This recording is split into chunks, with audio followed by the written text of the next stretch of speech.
So my name is Lori Poland, and I am the Executive Director of the National Foundation to End Child Abuse and Neglect. I have been with the foundation for 2 years. Myself and Dr. Richard Krugman founded EndCAN a couple of years ago after many years even of just having discussions of how we could do things a little bit differently and how we could fill in the gap. So I'll tell you a little bit more about that as we go along. But I want to start with kind of some information of what most of us do know. And these are statistics just from the United States in 2017. So we all know that child abuse and neglect is an under-addressed public health crisis. Just in 2017, there were 1,720 deaths from physical, sexual, and psychological abuse on children. And those are only numbers that are reported that have an absolute zero question whether they were correlated to child abuse and neglect. 674,000 substantiated cases were opened in 2017 for children for abuse and neglect. And that does not include the millions and millions of calls that came in to the child welfare system and or the millions and millions of calls that did not come in to the child welfare system. So unfortunately, as many of us on this call know, the numbers that we see and the reality are often, there's a really strong disconnect there. Another staggering number to me is that over the total lifetime, the estimated costs associated with 1 year of confirmed cases of child abuse and neglect is $124 billion. So we know that when children experience hardship and abuse as little ones, the lifetime expense is so astronomical. And even just from a business model, I think that it would make a lot of sense if we kind of flipped that upside down and really invested in families and children at a younger age. So we also know the health impacts of abuse and neglect. Thank goodness for the ACEs study in the late 90s that really showed the correlation between physical health and later in life illnesses to those early years of adverse childhood experiences. So on this screen, you'll see a few of those, like physical health impacts: heart disease, liver and lung disease, hypertension, cancer, asthma, obesity, diabetes, and a lot of autoimmune diseases are all correlated with those early impacts. The risk for chronic disease goes up 28% for maltreated children. Chronic health disease or condition is oftentimes found within 3 years of the experienced abuse or neglect, as we know that the body immediately has such a visceral response and isn't able to continue on caring for itself when it's introduced to those trauma impacts. We also know there's been so much research, especially in the last 10 years, on the impacts of impaired brain development and how that can really change the long-term way that the brain is responding and acting and or remembering or not, all of these different cognitive issues, language problems, and specifically academic problems, which goes back into the billions of dollars that we spend later on. And then the one that is most heartbreaking for me is a reduced life expectancy. We know that when people experience adverse childhood experiences, their lifespan can reduce up to 20 years. And that's a little scary for those of us, myself included, who have a fairly high ACE score. And so hopefully more and more research is done, and with all of our work, collectively, we can be a larger voice to really create some change. Right when EndCAN started 2 years ago, we commissioned Research America to help us with a survey, and Zogby completed this survey, and we know that the people, the ones who grew up to live on, they answer the questions, and they were able to answer the questions that child abuse and neglect is the 4th rated top public health concern facing our nation in the United States. We were really surprised by those outcomes. And I do want to clarify that the Zogby analysis was not done solely for people who are survivors, but we know that there are tens of millions of adult survivors who have either shared their story or kept their story secret, because as a society and socially, it's really not been something that people are very comfortable talking about. So this number was really surprising for us, and while we'd love to see it decrease, it is a little helpful to know that the general public sees child abuse and neglect as a public health issue. So one of the things that's most important to me, and really why I do this work and what led me to become a mental health therapist, is listening to the voice of survivors. Some of the survivors that I've heard in the last 2 years and being with EndCAN is them saying things like, keep talking until someone listens. For me, that's both concerning and empowering. The empowering part is that we're going to keep speaking until we hear one another. And so then let's join our voices and let's all talk. The hard part for that is that why do we have to keep raising our voices and keep fighting in order for somebody to hear us and know that our voice matters? So I'm going to get more into that here in a few minutes as well. Another survivor said, I learned to be strong. And that's one thing that we know out of life, is that some people really, really focus on resiliency, and they have the power to become strong and transcenders and truly take their hardships and their experiences and pay that forward and give that back to anybody that they can. And I just find that so beautiful. Another quote is breaking the silence. And so for me, one of my biggest passions is breaking the silence. While it has been incredibly challenging and there's been a lot of backlash and hardship that's come from that, breaking the silence is a big part of it for me. And then another thing that I find is such a systemic issue really all over the globe is that you have to prove beyond a reasonable doubt that you were hurt. Survivors have to prove that they were hurt. And then nobody wants to hear them unless you're willing to be a poster child. I've experienced that a lot myself, and we have been really delicate in EndCAN, making sure that survivors know they don't have to share their story. We're not in a place of wanting to have anybody be a poster anything, but really that united, our voices can be a lot more impactful. So I'm going to share with you, I have to close out my screen because for some reason the videos that I have embedded here today are not being as friendly as we'd like them to be. So I'm just going to do it a little bit the old school style. So I'm going to share this video about being louder than silence.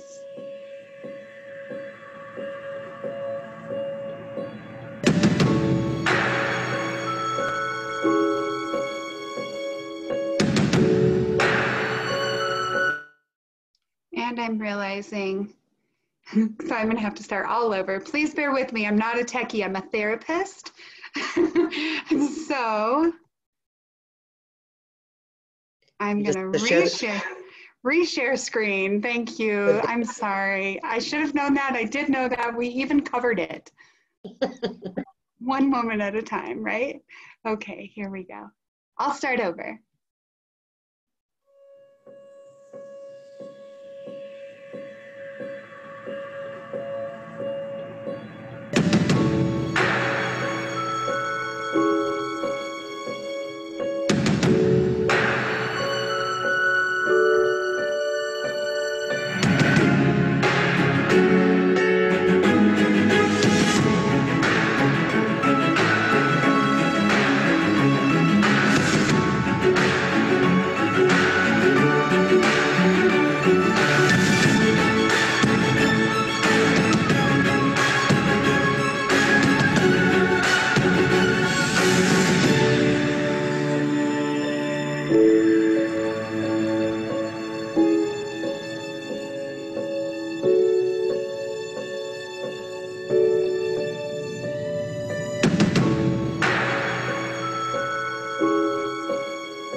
So that's a video that we made with one of our board members and his marketing company to really help spread the message that we have to unite our voices and be louder than the silence that so many victims of child abuse and neglect have lived with for so many years.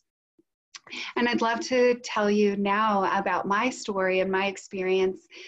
This is one of my favorite pictures. I don't know anybody in this picture, but I just find it so funny because we're not seeing the slides. Oh, darn it. Thank you. See, I appreciate that somebody's got my back here.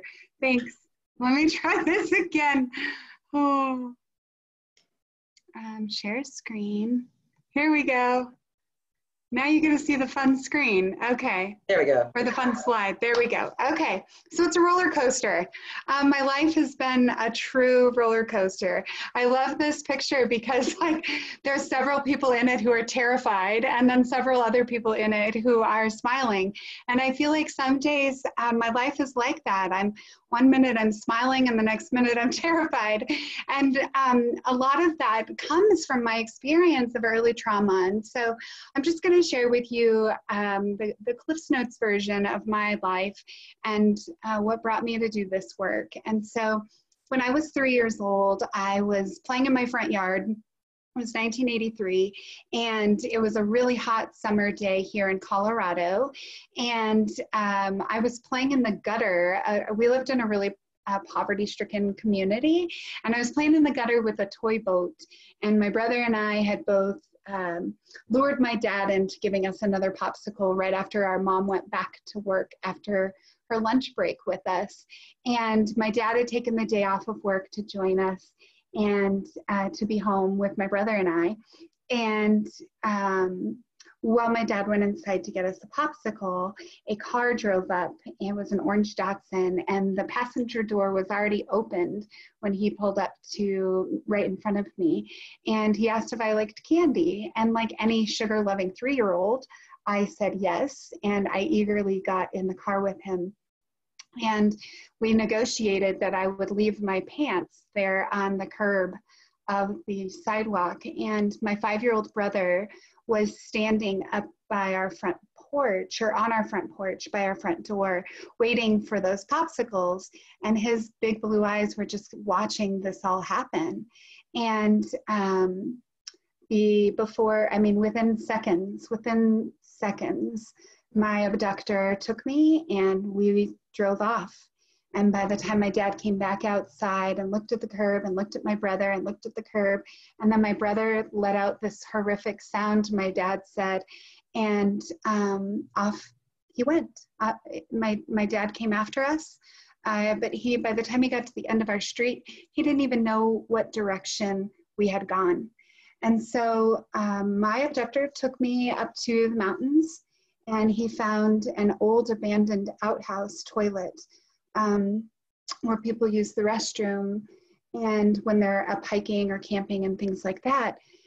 And after however long we were together of him severely abusing me, he placed me in the toilet of one of those outhouses, dropping first the candy and then me, telling me to go get it. And I was 15 feet below ground for 3.5 days. I remember a few moments of being with him. One was being in the car with him. Another moment was being in the pit of the toilet and crying for my mom and being worried that she was going to be upset with me because I needed to go to the bathroom. I had just gotten potty trained and I didn't want to let her down. And so, and then my last moment of memory was the moment that my rescuer came down and told me to grab onto his neck. He said, "Hold on." And they lured me up. And then I was reunited with my family just a little while later. And about a week and a half later, I was able to, at the age of 3, go to the police department, and where they brought in 10 men and they lined them all up behind a 2-way mirror and videotaped me watching each one of them step forward. And when they stepped forward, they asked if I liked candy. And it was my job to tell the police which one of the men in the line had hurt me. And when they got to man number 4, I said, "Mommy, that's the bad man that put me in the hole." So they were able to take this video over to an agency that Dr. Krugman was the director of. And they asked Dr. Krugman if this video was reliable. And Dr. Krugman and the psychiatrist there named David Jones said to the police department, "Yes, it's reliable, but it's not admissible." And so then about just a couple of days later, I started doing a forensic interview on video with David Jones, who had the most darling British accent. And David and I were in a playroom, and we talked about my abduction and my kidnapping, and the defense attorney and the prosecutor, Dr. Krugman, who manned the video camera, and maybe 1 or 2 other people were behind a two-way mirror in that agency. And they were able to, via an earbud, ask David Jones to ask me questions, clarifying questions, like I was able to pick through a bunch of pictures and continuously say, "Well, this is Mike, this is Tom, this is Jerry, and this is the bad guy." And I just was able to do that a lot. And I was a sassy little girl. I'm still quite sassy and confident, but I was back then too. And that I went to 5 of those video testimonials or forensic interviews, and was able, those videos were able to essentially force my abductor into pleading guilty. And he was charged at the time, and granted this was 1983 and laws were very, very different to protect children back then, but he was sentenced to 10 years in prison. I was not his first conviction, not even close to his first conviction. And then he was released after 6 years for good behavior. And so many people would think and have thought and have shared with me, that I was not a victim of child abuse because my abuse occurred outside of my family. And I just, for me, I know that I was a victim of child abuse because no child should ever be hurt in any such way. And so I've struggled with that over the years, but then also the other piece that I've heard a lot is that there's an expectation and a belief system that when abuse occurs, and maybe after a little bit of counseling, like those forensic interviews were done by a psychiatrist, and he was a phenomenal clinician, allowing me to play out my experience. Really, he was child directed. It was a play therapy session that was client-centered, and he was exceptional in every way. And so one would think that even after those interactions that I would be okay. And there were even times in my life when I was okay. There was a lot of consistency and predictability and stability from my parents at times throughout my life. But that doesn't mean that in every single life transition that I have gone through, my experience and my early trauma has not come back up. It continues to be something 37 years later that I am dealing with. Not, as horrifically and hardship-wise as I did when I was a small child, but it in a different way. And it completely changed the way that I trusted and saw the world.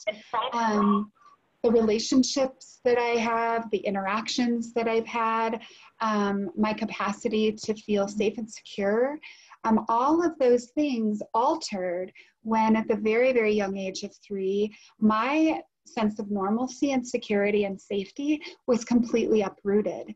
And it's almost like you can't put the toothpaste back in the tube, right? So once it's out, it's out. And I couldn't undo that stuff that had already been done. Instead, I've had to learn over the last 37 years how to manage and cope and be transparent with wherever I'm at in my life on any given day. And that's been a really interesting journey. It's allowed me to be really, really empathic and understanding for other survivors. And there are millions and millions and millions of people all over this globe who have experienced worse traumas than I, and maybe even less worse traumas than I. But I don't see any of our stories as different. I see them all as our story.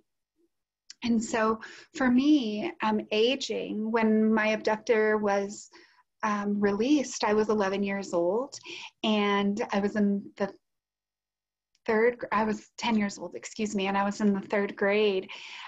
Fourth grade when he got out, third grade when he was up for parole, and he was given 1 extra year. But at that time, we had moved, and I had built a new set of community friends, and none of my friends and I talked about my kidnapping. We all just were kids playing. But when the news media released that my abductor was up for parole, all of my friends and their families saw me on TV. And that was a whole other traumatic experience of being ostracized and judged and picked on and different from my community and my environment. And so the residual effects of trauma and the residual effects of child abuse are everlasting.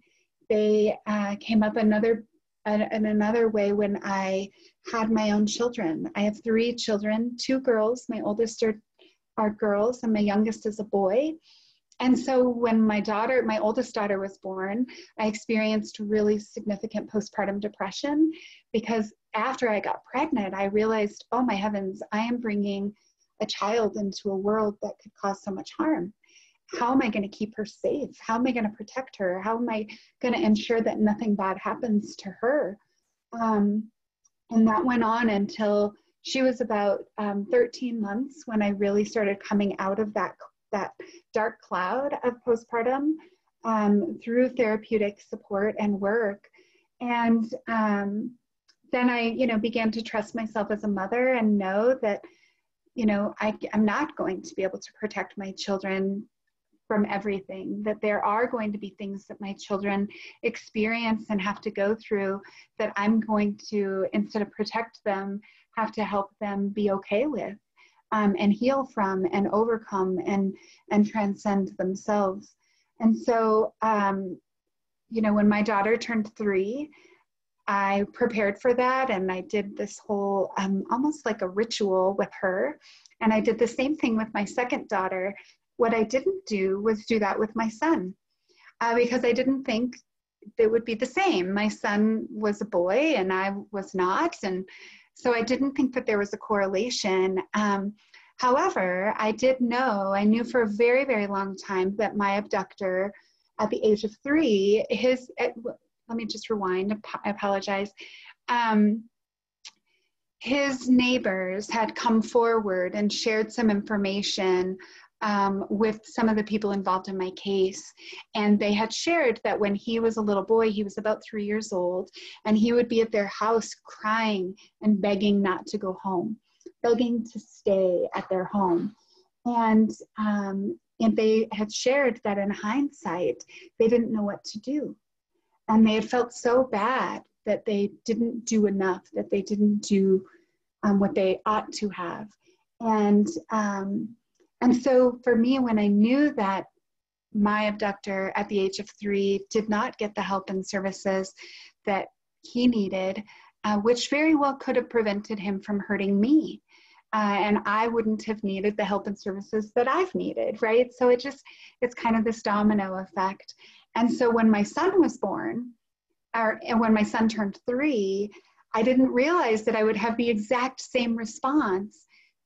But with him, it was more of an empathy towards my abductor and trying to understand what the world looked like from his perspective as a 3-year-old little boy. And so it's interesting, as my life has carried on, the things that have triggered that I'd never expected and thought would trigger, but it sure led me into wanting to do something. and wanting to break the cycle of abuse and truly transcend and pay forward the support and love and tenderness that I got after my experience with as many people as I possibly could.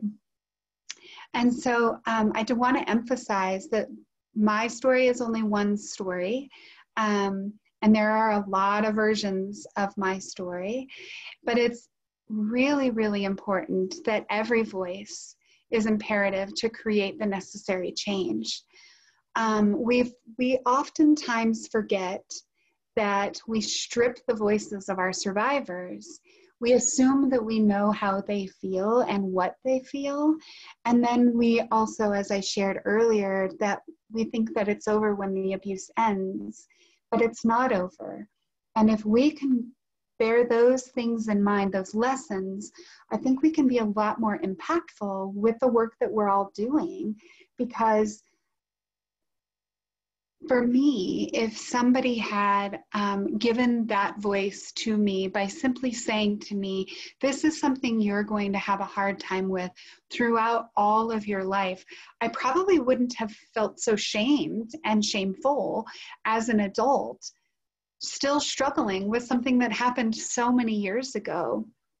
I would have known, okay, now I'm a mother and I have to deal with this. Now I'm in a relationship and I have to deal with this. Now I'm not in a relationship and I have to deal with this. Those kind of things I would have learned how to transition over time. And I just want to share that with people on the call, because I believe that if we're all just knowledgeable about some of those pieces, we can be significantly more impactful. What we do know after abuse occurs is that nearly all people who have abused do not grow up to become abusers. We don't know what that statistic is because we don't know the true number of adult survivors, and we haven't changed the conversation about it and allowed people to even openly converse about their own experiences, which I am truly inviting everybody to do. But what we also do know is that 99% of offenders were once abused. And this is a population of people that I've spent a lot of years talking to. I don't do it all the time, but when I do it, it seems to be the most profound experience for me is talking with sex offenders specifically, because oftentimes what I found is that the sex offender groups that I've spoken to, when I ask them, first I just share with them, I'm not here to judge any of you. And I know that all of you, if had given the opportunity to get support and services from your own experiences, many people in this room would have made different life choices. But when I do ask, how many of the people in the room have been abused, there is not one single hand that's down, ever. And to me, that is mind-blowing. And what it's taught me is A, empathy, and B, compassion, and C, it does not justify and or excuse their behaviors. And so for me, I'm able to say that to them and openly talk with them about that, and really ideally see shift and change for them, but understanding that shame and guilt is probably one of the hardest experiences for any human to have. And survivors of child abuse themselves have so much shame and guilt. The abusers of child abuse and neglect also have a lot of shame and guilt. And then bystanders, so those neighbors that I was talking about earlier, also have an immense amount of guilt and shame. And so if we can really begin to eliminate the shame and guilt by coming at this from a non-judgmental place, I think we can be a lot more impactful.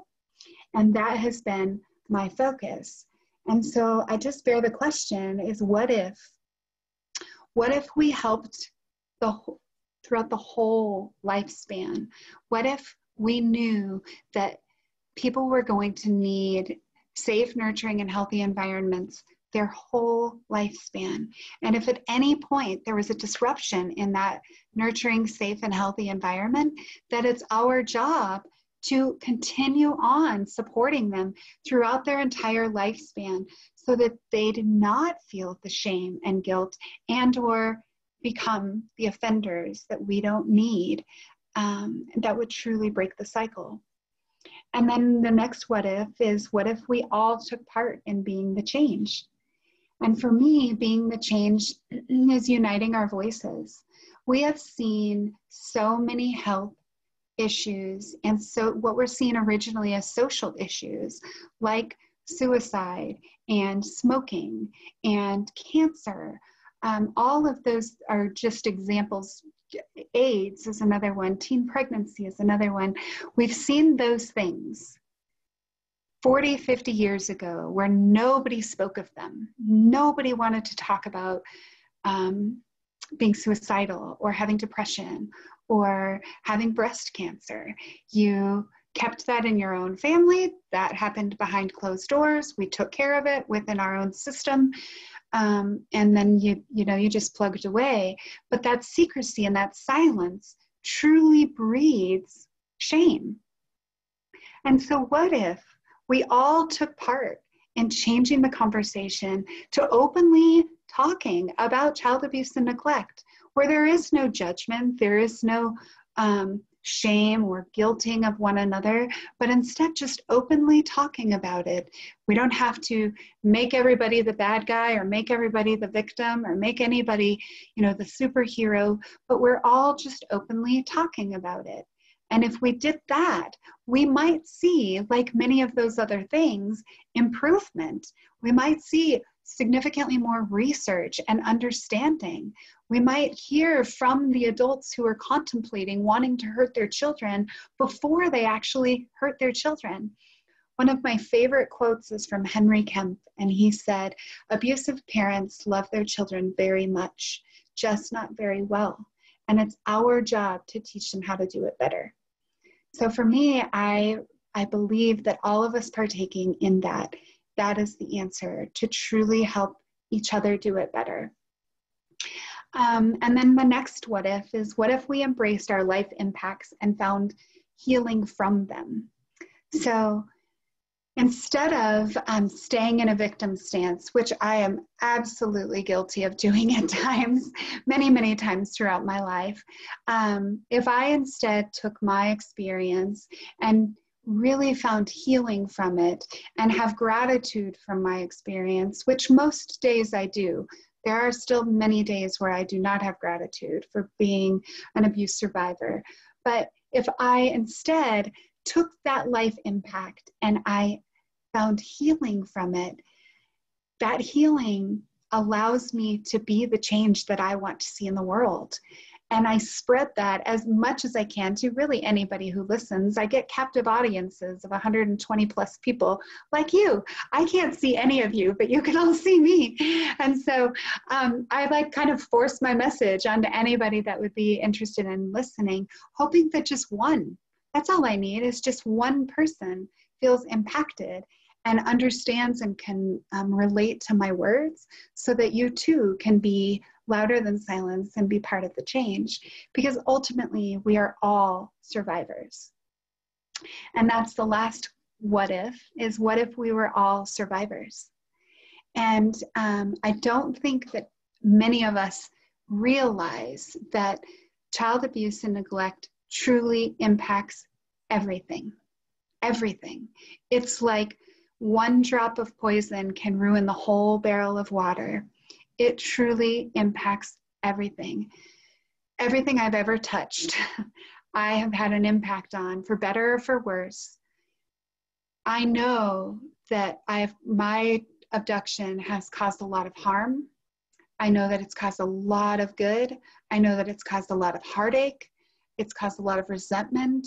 It's caused so many things, but every single person I've ever come in contact with that has some connection to it, it has changed the way that they see the world. And I know that child abuse and neglect in every capacity affects all of us. Every speech that I've ever given, aside from ones like this is, a rarity. I typically ask the audience, how many of you know somebody who was impacted by child abuse and neglect. And again, every single hand, aside from a couple stubborn few, but I just believe it's because they're stubborn, every single hand goes up. Everybody has the capacity to be contacted and connected to child abuse and neglect. And so ultimately that tells me that we are all survivors of child abuse and neglect. So I don't think this is going to work, so I'm going to stop share because I want to share one more video that we did, and then I'm going to share screen.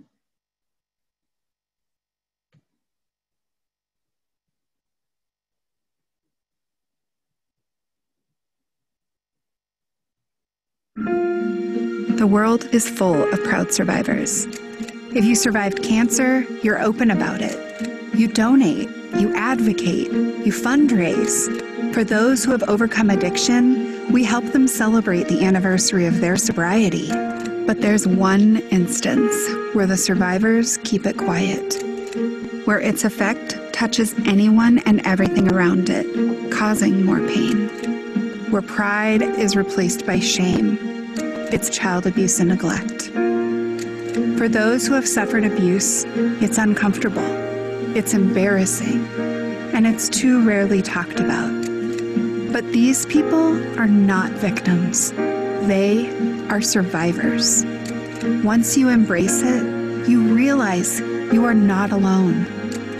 We are all survivors. The parent who blames herself for not stopping it, the next-door neighbor who beats himself up for not noticing, the community that is impacted. They are also survivors. We are all survivors because we made it this far. So as survivors, let's not bury it. Let's embrace it. Let's go from hiding our shame to defying it. From standing in the shadow to stepping into the daylight.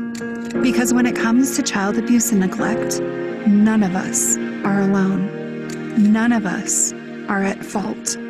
We are all touched by it. We are all affected. We are all survivors. Our voices will end the silence. Your dollars will end the abuse. That ultimately wraps up my message. I'm just a few minutes early, which means we have a few more minutes that we can do questions and answers. But I truly just want to thank you for listening to me and helping to understand a little bit the voice of survivors and how impactful they can be. And when we're all doing our work, sometimes it's really, really important just to stop what we're doing and turn around and ask the people we've helped, how was that for you? Did that help you? What can I do different? What can I do better? How can I be of better service for the next folks? So I thank you all for having me. I'm Lori Poland, and I'm the Executive Director of the National Foundation for Child Abuse, to End Child Abuse and Neglect. Thank you so much. Our first question is, why do you think our abuse prevention programs all speak to potential victims or parents of victims instead of potential abusers? You know, it's interesting. That's a great question, and I think for me, it really speaks to what is prevention. And I have had this conversation with so many people that you know, I see the human life as kind of this infinity symbol, right? And so where on the prevention model is it most appropriate to intervene, right, in that spectrum? And so I've found in my work, especially as a clinician, and in the work of the whole system, that we begin to label people at risk. And when we label people at risk, we are automatically making a bias and an assumption over them when there are so many people. I would imagine that even many people on this call, because once, you know, one survivor knows another survivor, and there's so many survivors that are doing this work, right? That it's how we get into this work for many of us, and I'm not trying to label or assume anybody's position, but where does prevention actually begin? And when we begin to at-risk label people, we're eliminating a whole population of people that need the same support, and maybe even more. My abductor came from a very, very well-to-do family. They lived in a upper class community, and I did not, right? So I was very at risk if you look at it from that perspective. But my abuse did not happen from somebody within my family system. And so for me and at EndCAN, our focus is twofold. One is to bring voices to survivors and unite all of those voices, like we've done with breast cancer and suicide and heart disease and all of those walks that we all get up too early on Saturday mornings to do. That we need to do the same kind of thing for survivors of child abuse and neglect. But then the second part is a really important one, with bridging cross-sector organizations and entities together, that working with our education system, with our young adults, with our new parents, with people that aren't even parents yet, working with grandparents. I mean, the whole lifespan is a prevention platform. And so it's not so much for me about when to intervene, it's about that we are always intervening and that we're supporting everybody equally, that it's universal access to have home visiting. It shouldn't be only for people that are considered at risk or only for parents on their first child.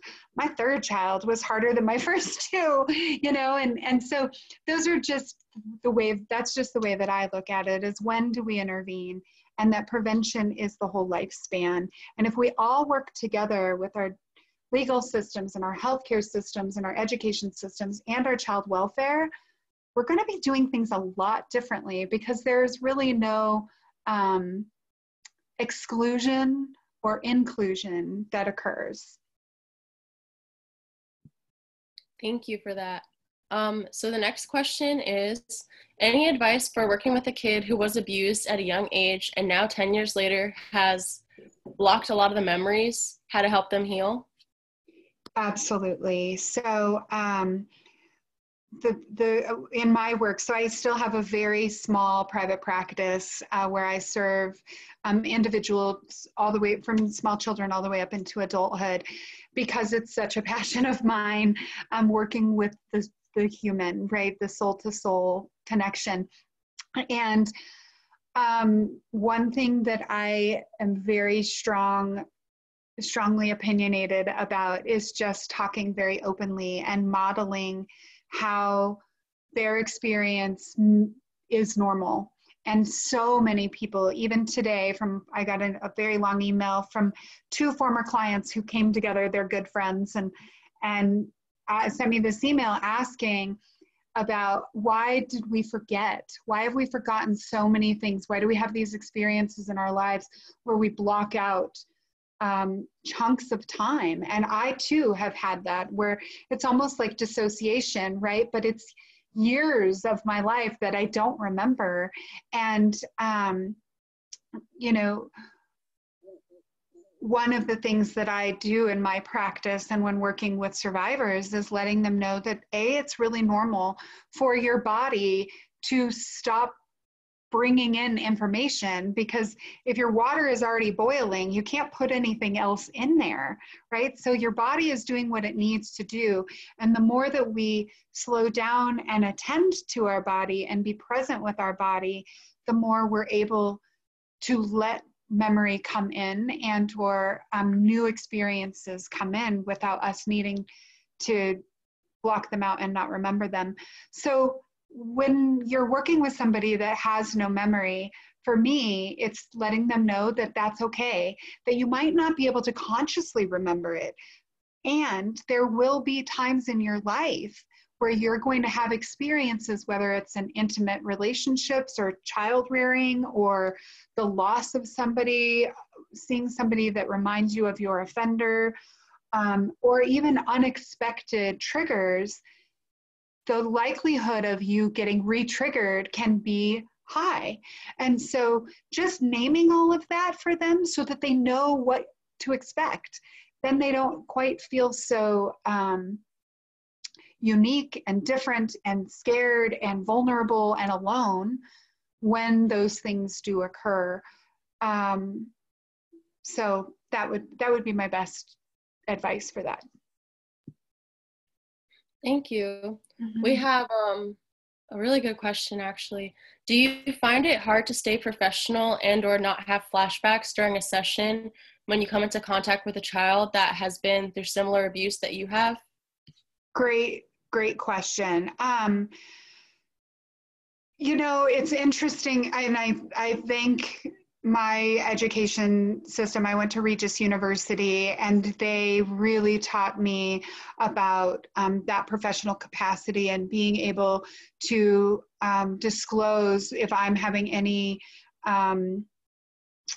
you know, vicarious trauma and or transparent experiences with my clients. And so I can't say that there have been very many times in session where I find myself where I'm having a trigger and feeling really reactive personally. But I can say that there have been about 4 different cases throughout my career where the case itself was highly, highly triggering for me. And for me, it was about having really good supervision and getting my own treatment and services and doing a lot of self-care, which ultimately is what we're modeling for our clients to do, right? We want them to be taking care of themselves. We want them to have somebody in their life that can supervise and guide them through their struggles and their ups, right? It doesn't have to just be when things are broken that we need support. And then, you know, just having the capacity to share and say, that was really hard for me to hear. I can only imagine what it's like for you to be living it. And, you know, some of that transparency just makes us all feel like, whoo, we are in this together. It doesn't matter how many initials are behind my name.